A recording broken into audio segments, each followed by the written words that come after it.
یار یہ کسی خاکی کے خاکے بنا رہے ہوں گے، میرے محمد کے تو خاکے بن ہی نہیں سکتے ہیں. اللہ اکبر. جن کا سایہ بھی نہیں ہے ان کے خاکے کیسے ہو سکتے ہیں؟ مثل او در عالم امکان متصور نیست.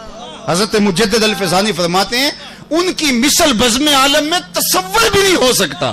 اور اقبال نے اسی کا ترجمہ کیا، رخ مصطفیٰ ہے وہ آئینہ، رخ مصطفیٰ ہے وہ آئینہ کہ اب اس سا دوسرا آئینہ نہ کسی کی بزم خیال میں نہ دکان آئینہ ساز. اللہ اکبر. تو کہا کل قمر لیلۃ البدر لم ارى قبلہ ولا بعدہ مثلہ. سنیے، کان رسول اللہ صلی اللہ علیہ وسلم ابیض ملیحا مقصدا. یہ 3 لفظ یاد کر لیجئے. تو حضور کا حسن متوازن تھا، چٹا گورا رنگ تھا حضور کا، سرخی مائل. اور آقا کریم کا حسن ملی تھا. تیسری چیز اقبال نے بیان کی اور اس کے بعد میری گفتگو اپنے اختتام کو پہنچ جائے گی کہ انسان طبعاً کسی شخص کی خوبیوں کو پسند کرتا ہے اور اس کا اس کی طرف میلان ہوتا ہے. جس طرح مشاہیر کے ساتھ لوگوں کے قلب کا ربط پیدا ہوتا ہے.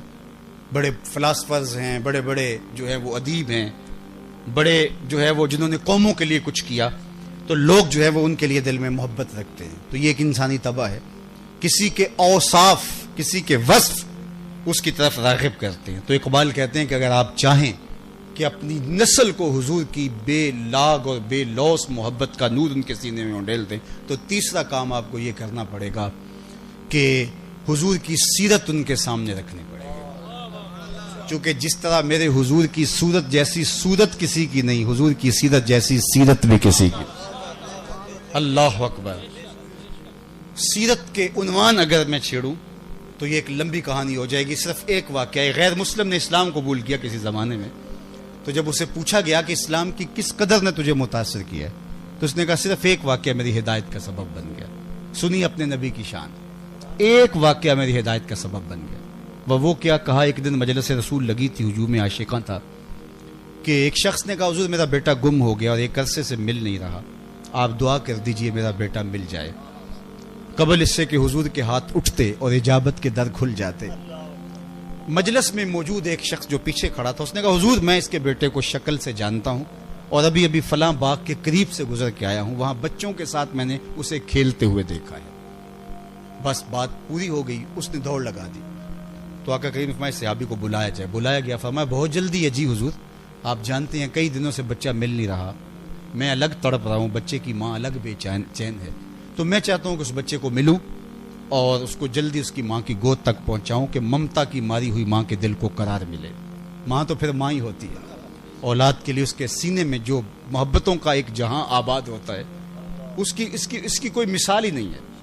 اقبال بیرون ملک تھے جب ان کی ماں انتقال کر گئی، تو انہوں نے وہاں ایک مرثیہ لکھا والدہ مرحومہ کی یاد میں، جو آج بھی کلیات میں موجود ہے. تو اس میں انہوں نے ایک جملہ لکھا، ذرا غور کیجیے. آہ وطن میں ہوگا اب کس کو میرا انتظار، آہ وطن میں ہوگا اب کس کو میرا انتظار، کون میرا خط نہ آنے سے رہے گا بے قرار، آرزو لے کر تیری خاک مرکد پہ آؤں گا اب دعائے نیم شب میں کس کو میں یاد آؤں گا. ہر ایک کو کہنا ہی پڑتا ہے نا جناب دعاؤں میں یاد رکھیے. مولانا صاحب سے بھی کہنا پڑتا ہے، پیر صاحب سے بھی گزارش کرنی پڑتی ہے، اور باقی لوگوں جناب مجھے دعاؤں میں یاد رکھ. حج پہ جا رہے ہو، عمرے پہ جا رہے ہو، ہمیں دعاؤں میں یاد رکھنا. لیکن ماں سے کبھی کہنا پڑا کہ ہمیں دعاؤں میں یاد رکھنا؟ ماں ایسے ہی یاد رکھتی ہے. اور پھر ماں جب ہاتھ اٹھا کے دعا مانگتی ہے تو بیٹے کے حصے کی رحمتیں عرش سے جو ہے وہ کھینچ لاتی ہے.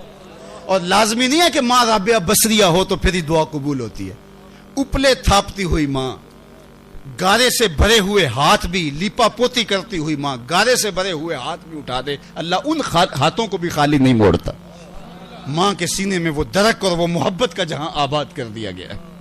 تو کہا حضور اس کی ماں الگ بے چین ہوگی اور میں الگ بے چین ہوں، اس لیے میں جا رہا ہوں کہ جلدی جلدی ماں تک پہنچا دوں. میں ضرور جاؤ، تمہیں روکتا نہیں، روکنے کے لیے بلایا بھی نہیں، لیکن میری ایک نصیحت اچھی طرح سے سن لو کہ جب باغ کے کنارے جاؤ، بچوں کے سامنے اپنے بیٹے کو کھیلتا ہوا پاؤ تو اس کو بیٹا بیٹا کہہ کے آواز نہیں دینا، اس کا جو نام رکھا ہے اس نام سے پکارنا اور گھر لے جانا. اور اس کی حضور میرا بیٹا ہے اور کئی دنوں سے بچھڑا ہے، ملے گا تو اس کو بیٹا کہہ کے پکاروں گا، سینے سے چمٹاؤں گا. کہا نہیں، وہ تو گھر جا کے کرنا، اس کا جو نام رکھا ہے نام سے پکارنا اور گھر لے جانا. اور اس کی حضور میرا بیٹا، اس میں حرج بھی کیا ہے؟ فرمایا تم نہیں جانتے کئی دنوں سے بچھڑے ہو، تمہارے لہجے میں بلا کا اثر ہوگا، تمہاری آنکھوں میں امٹتا پیار میں دیکھ رہا ہوں، لیکن تم نہیں جانتے کھیلنے والوں میں ہو سکتا ہے کوئی یتیم بھی کھیل رہا ہو، اور جب تم اپنے بیٹے کو بیٹا کہہ کے پکارو گے تو پھر یتیم کا دل بھر آئے گا، کاش آج میرا باپ ہوتا تو مجھے بیٹا کہہ کے پکار۔ یہ ہمارے دین نے بتایا۔ بیوہ کے سامنے اپنی بیوی سے ملاطفت کرنے سے منع کر دیا تاکہ بیوہ کا دل بے چین نہ ہو۔ غریب کے سامنے اپنی دولت کی نمائش کرنے سے روک دیا، بلکہ یہاں تک فرمایا اپنے گوشت کی خوشبو سے غریب ہمسائے کو تکلیف نہ دو، یا تھوڑا پانی زیادہ ڈال لو اور شوربے کی پیالی ہمسایوں کے گھر بھیج دو۔ اور اگر ایسا نہیں کر سکتے تو جو ہے وہ ایسے زاویے میں کھانا پکاؤ کہ اس کی مہک غریب کے گھر تک نہ پہنچے۔ غریب بچے ضد کر بیٹھے، ماں باپ ضد پوری نہ کر پائے، ان بلکتے بچوں کے آنسو کون پوچھے گا؟ وہ کیا کسی نے کہا تھا دوپہر کو سلا دیتی ہے بچوں کو وہ اس ڈر سے، دوپہر کو سلا دیتی ہے بچوں کو وہ اس ڈر سے گلی میں پھر کھلونے بیچنے والا نہ آ جائے۔ تو یہ ہمارا دین ہے، ہمیں سکھاتا ہے ہمدردی ایک دوسرے کے لیے۔ سید خورشید گیلانی مرحوم نے لکھا تھا کہ امیر لوگ نمائش نہ چھوڑیں، جو ہے وہ آسائش نہ چھوڑیں، لیکن نمائش چھوڑ دیں تو غریبوں کی جان سوکھی ہو سکتی ہے۔ تو یہ ہمارے حضور کا دیا ہوا دین ہے، یہ حضور کا کہا اپنی اولاد کو جب یہ سکھاؤ تو پھر ان کے سینے میں حضور کا پیار پیدا ہوگا۔ اور میں ایک بات کا صرف اضافہ کر کے سمیٹتا ہوں، اور وہ یہ کہ حضور اپنی اولاد کو حضور علیہ الصلوۃ والسلام کی عظمتوں کے باب بتاؤ۔ اب چھوڑ دو اس بحث کو کہ دیوار کے پیچھے کا علم تھا یا نہیں، اب ہمیں چھوڑ دینا چاہیے اس بحث کو کہ اختیار کتنا تھا، اس بحث کو چھوڑ دینا چاہیے۔ وہ حضور خطیب الاسلام علیہ رحمہ فرمایا کرتے تھے تم نے حلیمہ کی بکریوں کے پیچھے پیچھے دیکھا ہے، سدرہ پر جبریل کے آگے آگے نہیں دیکھا۔ تو ذرا اس رنگ سے بھی دیکھنے کا مزاج پیدا کریں۔ اگر اپنی اولاد کو نبی علیہ السلام کے اختیارات کے حوالے سے بات کرنے لگ جائیں گے تو وہ سوچے گی کہ آج کی جدید ٹیکنالوجی نے تو پوری دنیا کو فتح کر لیا اور ایٹم کا کلیجہ بھی شک کر لیا گیا، اور نبی کو کسی چیز کا اختیار نہیں۔ اپنی اولاد کو بتاؤ نہیں، نبی کی شان اور اختیار کا عالم یہ وہ انگلی اٹھائے چاند کے 2 ٹکڑے ہو جائیں،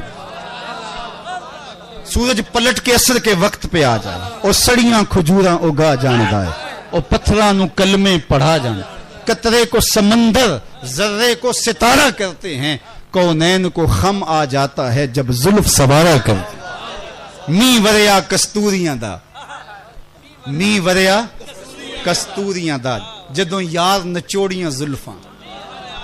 ذرا شعر کا حسن دیکھ لیجئے، می وریا کستوریاں دا جدوں یار نچوڑیاں زلفاں، قبلہ او دے بھنیا سائم جدے یار نے موڑیاں زلفاں۔ اللہ اکبر، وہ حسن ہے، وہ جمال ہے۔ تو حضور کے حسن کا تذکرہ بھی سنائیں، سیرت بھی سنائیں تو لازمی ان کے سینے میں حضور کا پیار پیدا ہوگا۔ اور ابتدا میں یہ میں سب بتا چکا ہوں کہ سچی محبت جب سینے میں آتی ہے تو وہ عمل کی متقاضی ہوتی ہے۔ اللہ آپ سب کو جزائے خیر دے، آپ کا شہر آباد رہے، اور اپنی پناہیں اور اپنی خاص کرم نوازیوں سے مالا مال فرمائے۔ الحمدللہ رب العالمین والصلاة والسلام علی اشرف الانبیاء والمرسلین۔ اے اللہ، قاری زبید رسول صاحب کے عرس کی اس تقریب میں ہم جس شوق فراواں کے ساتھ حاضر ہوئے، اس کی برکتیں اللہ ہمیں نصیب فرما دے، اور خاص عنایتوں کا حظ وافر عطا کر دے۔ جتنے لوگ آئے سب کو خیر برکت رحمتیں عطا کر دے۔ اللہ ان اہلیہ کو، سجاد علوی صاحب کی اہلیہ کو جنت میں اعلیٰ مقام نصیب فرما، قاری صاحب کے درجات بلند فرما، جتنے لوگ آئے سب کو خیر عطا فرمائے۔ وصلی اللہ تعالی علی النبی الامین۔